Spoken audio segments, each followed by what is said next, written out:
Ezequiel, capítulo 16, versículo 42, ao capítulo 17, versículo 24. Por fim, satisfarei minha fúria contra você, e meu ciúme se acalmará. Ficarei tranquilo e já não ficarei irado com você.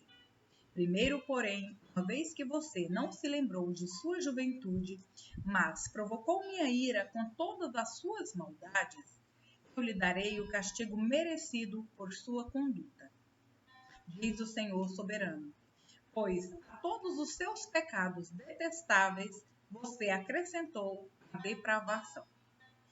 Todos que inventam provérbios dirão a seu respeito: tal mãe, tal filha, pois sua mãe detestava o marido e os filhos. E você faz o mesmo. É exatamente como suas irmãs, que também desprezaram maridos e filhos. De fato, sua mãe era hitita e seu pai a morreu. Sua irmã mais velha era Samaria, que vivia com as filhas ao norte. Sua irmã mais nova era Sodoma, que vivia com as filhas ao sul. Mas você não apenas imitou sua conduta e seus pecados detestáveis. Em pouco tempo você a superou em sua depravação. Tão certo como eu vivo, diz o Senhor soberano, Sodoma, suas filhas nunca foram tão perversas quanto você e suas filhas. Sodoma cometia os pecados de orgulho, glutonaria e preguiça, enquanto os pobres e necessitados sofriam. Era arrogante e cometia pecados detestáveis. Por isso eu a exterminei, como você viu. Nem mesmo Samaria cometeu metade dos pecados que você cometeu. Você fez Você fez coisas muito mais detestáveis que suas irmãs. Comparadas a você, elas parecem justas. Você deveria se envergonhar. Seus pecados são tão terríveis que fazem suas irmãs parecerem justas e até mesmo puras. Que coisa vergonhosa! Um dia, porém, restaurarei Sodoma e Samaria, e você também. Então você ficará verdadeiramente envergonhada de tudo que fez, pois seus pecados fazem suas irmãs se sentirem bem em comparação com você. Quando suas irmãs Sodoma e Samaria e todos os seus habitantes forem restaurados, você também será restaurada. Você, em seus dias de arrogância, desprezava Sodoma. Agora, porém, sua perversidade se tornou evidente para todo mundo. E você é desprezada por Edom, por todos os vizinhos dele e pela Filístia. Esse é o castigo de sua depravação e seus pecados detestáveis, diz o Senhor. Assim diz o Senhor soberano: eu lhe darei o que você merece, pois não levou a sério seus votos solenes e quebrou sua aliança. Contudo, me lembrarei da aliança que fiz com você em sua juventude e estabelecerei com você uma aliança permanente. Então você se lembrará com vergonha de tudo o que fez. Farei que suas irmãs Samaria e Sodoma se tornem suas filhas, embora elas não façam parte de nossa aliança. Reafirmarei minha aliança com você, e você saberá que eu sou o Senhor. Você se lembrará de seus pecados e ficará calada de tanta vergonha quando eu perdoar tudo o que fez. Eu, Senhor soberano, falei. Recebi esta mensagem do Senhor: filho do homem, apresente esta parábola e conte essa história ao povo de Israel. Transmita-lhes a seguinte mensagem do Senhor soberano. Uma grande águia, com asas grandes e penas longas, coberta com plumagem de várias cores, veio ao Líbano. Agarrou a ponta de um cedro e arrancou seu galho mais alto. Levou-o para uma terra de comerciantes e plantou-o numa cidade de mercadores. Também levou da terra uma semente e a plantou em solo fértil. Colocou-a junto a um rio largo, onde pudesse crescer como um salgueiro. A planta criou raízes, cresceu e se tornou uma videira baixa, mas espalhada. Os ramos se voltaram para a águia e as raízes se aprofundaram no solo. Produziu ramos fortes e deu brotos. Então surgiu outra águia, com as asas grandes e muita plumagem. A videira lançou raízes e ramos na direção dela, em busca de água. Embora já tivesse plantada em boa terra e tivesse água com fartura, para que crescesse e se transformasse numa bela videira e produzisse ramos e frutos. Agora, portanto, assim diz o Senhor soberano: acaso essa videira prosperará? Não, eu a arrancarei pela raiz. Cortarei seus frutos e deixarei que suas folhas murchem. Eu a arrancarei facilmente. Não será necessário um braço forte, nem um grande exército. Mas quando a videira for replantada, acaso florescerá? Pelo contrário, murchará.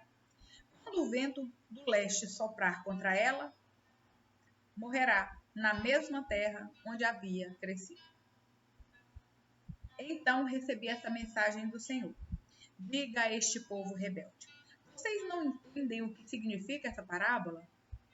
O rei da Babilônia veio a Jerusalém e levou seu rei e seus príncipes para a Babilônia. Firmou um tratado com um membro da família real e o obrigou a jurar lealdade. Também exilou os líderes mais influentes de Israel, para que o reino não voltasse a se fortalecer nem se rebelasse. Ele só sobreviveria se cumprisse seu tratado com a Babilônia. Todo esse homem da família real de Israel se rebelou contra a Babilônia e enviou embaixadores ao Egito para pedir um grande exército e muitos cavalos. Acaso Israel pode deixar de cumprir os tratados que fez sobre juramento e ficar impune? Certo como eu vivo, diz o Senhor soberano, o rei de Israel morrerá na Babilônia, a terra do rei que o colocou no poder e cujo tratado ele desprezou e quebrou. Faraó e todo o seu exército poderoso não serão capazes de ajudar Israel quando o rei da Babilônia cercar Jerusalém novamente e destruir muitas vidas. Pois o rei de Israel desprezou seu tratado e o quebrou depois de jurar obediência. Portanto, ele não escapará. Por isso, assim diz o Senhor soberano: certo como eu vivo, eu o castigarei por quebrar minha aliança e desprezar o voto solene que fez em meu nome. Lançarei minha rede sobre ele e o pegarei em meu laço. Eu o levarei à Babilônia e julgarei por sua traição contra mim. Todos seus melhores guerreiros serão mortos na batalha, e os que sobreviverem serão espalhados aos 4 ventos. Então você saberá que eu, o Senhor, falei. Assim diz o Senhor soberano: pegarei um ramo da ponta de um cedro alto e o plantarei no topo do monte mais elevado de Israel.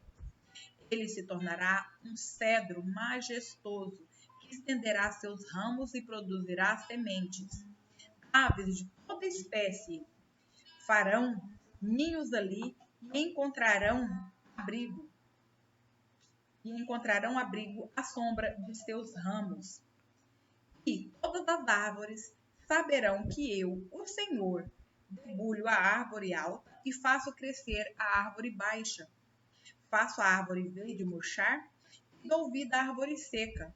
Eu, o Senhor, falei e cumprirei o que prometi.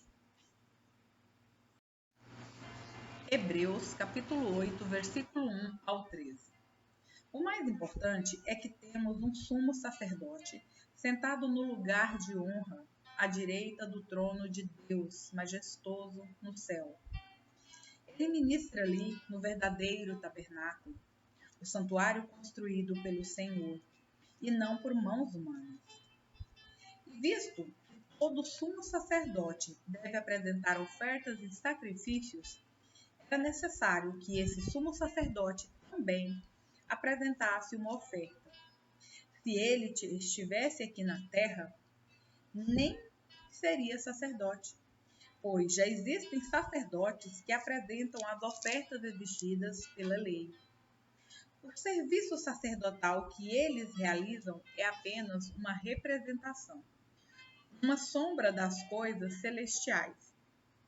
Pois quando Moisés se preparava para construir o tabernáculo, Deus o advertiu: cuide para que tudo seja feito de acordo com o modelo que eu lhe mostrei aqui no monte. Agora, porém, Jesus, nosso sumo sacerdote, recebeu um ministério superior, pois ele é o mediador de uma aliança superior, baseada em promessas superiores. Se a primeira aliança fosse perfeita, não teria havido necessidade de outra para substituí-la. Mas, quando Deus viu que seu povo era culpado, disse: está chegando o dia, diz o Senhor, em que farei uma nova aliança com o povo de Israel e de Judá. Não será como a aliança que fiz com seus antepassados, quando os tomei pela mão e os conduzi para fora do Egito, para fora da terra do Egito. Não permaneceram fiéis à minha aliança, por isso lhes dei as costas, diz o Senhor. E esta é a nova aliança que farei com o povo de Israel depois daqueles dias, diz o Senhor. Porei minhas leis em sua mente e as escreverei em seu coração. Serei o seu Deus, e eles serão o meu povo. E não será necessário ensinarem a seus vizinhos e a seus parentes, dizendo: você precisa conhecer o Senhor, pois todos, desde o mais humilde até o mais importante, me conhecerão. E eu perdoarei sua maldade, e nunca mais me lembrarei de seus pecados. Quando Deus fala de uma nova aliança, significa que tornou obsoleta a aliança anterior. E aquilo que se torna obsoleto e antiquado, logo desaparece. Salmos, capítulo 106, versículos 13 ao 31. Depressa, porém, esqueceram-se do que ele havia feito. Não quiseram esperar por seus conselhos. No deserto, os desejos do povo se tornaram insaciáveis. Puseram Deus à prova naquela terra isolada. Ele atendeu a seus pedidos, mas também lhes enviou uma praga. No acampamento tiveram inveja de Moisés e de Arão, o sacerdote consagrado ao Senhor. Por isso a terra se abriu, engoliu Datã e sepultou Abirão e os outros rebeldes. Fogo desceu sobre aqueles que os seguiam, uma chama consumiu os perversos. No Monte Sinai fizeram um bezerro, prostraram-se diante de uma imagem de metal. Trocaram seu Deus glorioso pela estátua de um boi que come capim. Esqueceram-se de Deus, seu Salvador, que havia feito coisas grandiosas no Egito, atos maravilhosos na terra de Cã, feitos notáveis no Mar Vermelho. Por isso declarou que os destruiria. Mas Moisés, seu escolhido, pôs-se entre ele e o povo, e suplicou-lhe que afastasse sua ira e não os destruísse. Eles, porém, se recusaram a entrar na terra agradável, pois não creram na promessa. Em vez disso, resmungaram em suas tendas e não deram ouvidos ao Senhor. Assim, ele jurou solenemente que os mataria no deserto, e dispersaria seus descendentes entre as nações, e os enviaria para o exílio em terras distantes. Depois juntaram-se aos adoradores de Baal em Peor. Chegaram a comer sacrifícios oferecidos a mortos. Com todos esses atos, provocaram a ira do Senhor. Por isso uma praga se espalhou entre eles. Finéias, porém, teve coragem de intervir e a praga foi detida. Assim, desde então, ele foi considerado justo. Provérbios, capítulo 27, versículos 7 ao 9. Quem está satisfeito recusa o mel, mas para o faminto até o alimento amargo é doce. Quem anda distante de casa é como o pássaro longe do ninho. O conselho sincero de um amigo é agradável como perfume e incenso.